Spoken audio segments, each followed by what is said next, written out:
Well, having lived here for 40 years, I've often been impressed by this escarpment here. And I thought it's a rather uninviting area in some respects, and so I thought it could provoke people, add interest.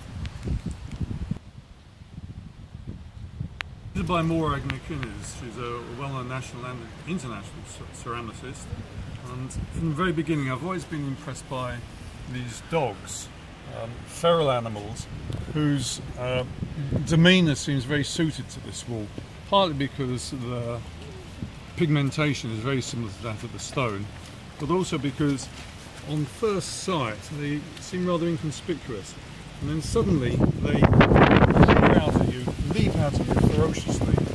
And certainly in weather like this, when the wind's blowing, you get a feeling that a domesticated wall in the middle of a big city still may have some intrinsically wild elements in it. Anyway, I hope it gives people a shock, but also they give immense pleasure to children in particular.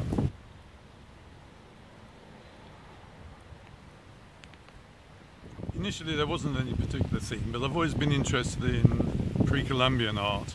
So this one here, for example, does have some allusions to that.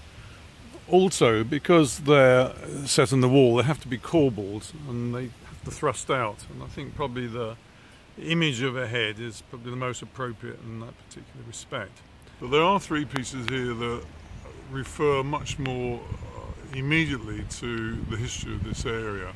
One's called Chow on one side and Cow on the other, and that is an allusion to the lime kilns that used to be flourishing in this area. Lime kiln lanes still exist, at least on old maps, and there is a building with that name on it as well.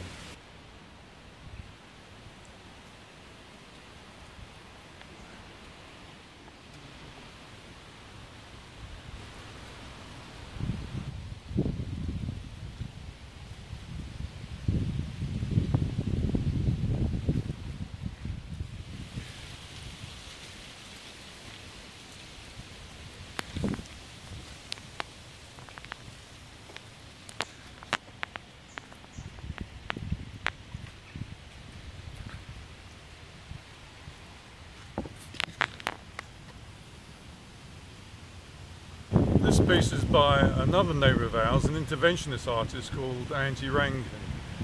He's rather unusual insofar as he makes a deliberate attempt to make his sculptures inconspicuous, and in many respects they don't disturb the environment. In fact, they probably exploit the chance consequences of erosion and movement and weathering. And certainly in this case this would be so. He calls this snake, and it's taking advantage of the cracks produced by the movements in the wall.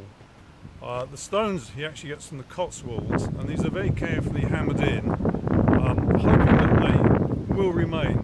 But if they do disappear, that is also part of the intention.